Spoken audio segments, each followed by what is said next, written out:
c'est un enjeu majeur aujourd'hui de faire le lien entre le changement climatique et les questions d'insécurité en Afrique et au Sahel en particulier.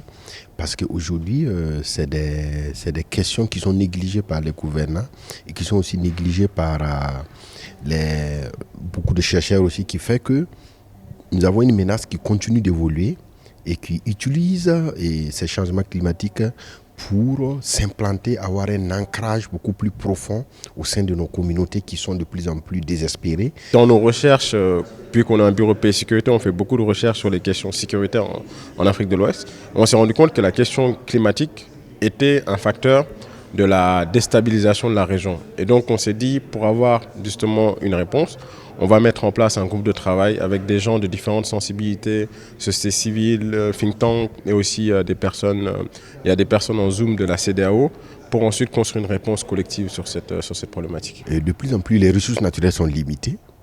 De plus en plus, les couloirs de transhumance sont réduits. Et on a une pression démographique. Et donc, c'est tous ces événements. Et on a aussi des terres qui sont de plus en plus rares.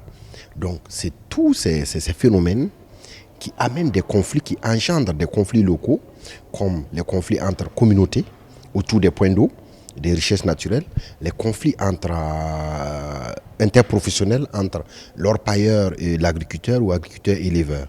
Donc c'est tout ça qui a engendré et cette violence qui continue d'engendrer et d'entretenir la violence au Sahel. Mais c'est basé sur les questions climatiques. C'est vrai qu'il y a un débat, est-ce qu'il y a un lien direct, est-ce qu'il y a un lien indirect? Et le consensus, c'est de dire qu'il y a un lien indirect et que le facteur climatique est un facteur, on va dire, qui exacerbe les conflits en général. Pour vous donner un exemple très simple, ça se reproduit dans les profils des djihadistes. Par exemple, il y a des recherches qui montrent qu'il y a des djihadistes qui ont fui la sécheresse et en manque d'opportunités, ils ont aussi rejoint des groupes djihadistes. Et aussi, ça pose une question de gouvernance, par exemple, sur comment les ressources sont gérées par l'État. Et donc, comme vous le savez, la corruption, etc.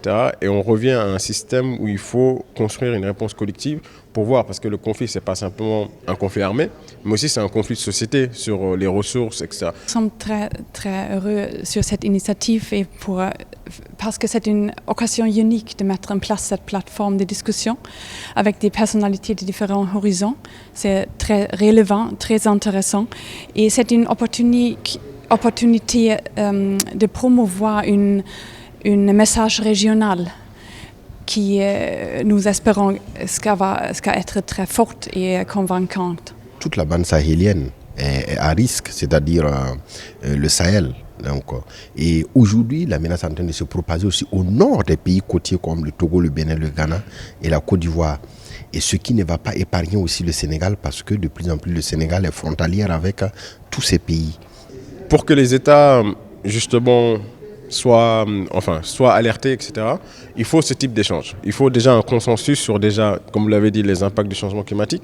Mais aussi, ce qui est important, il faut qu'on ait une réponse ou 2-3 réponses complémentaires. Donc ça, c'est le premier point. Et je pense aussi, le deuxième point, c'est que, comme vous le voyez dans cette réunion, on a essayé de connecter les États. Par exemple, vous avez des représentants des États, mais aussi vous avez des représentants de la CEDEAO parce qu'on va travailler avec eux dans les stratégies.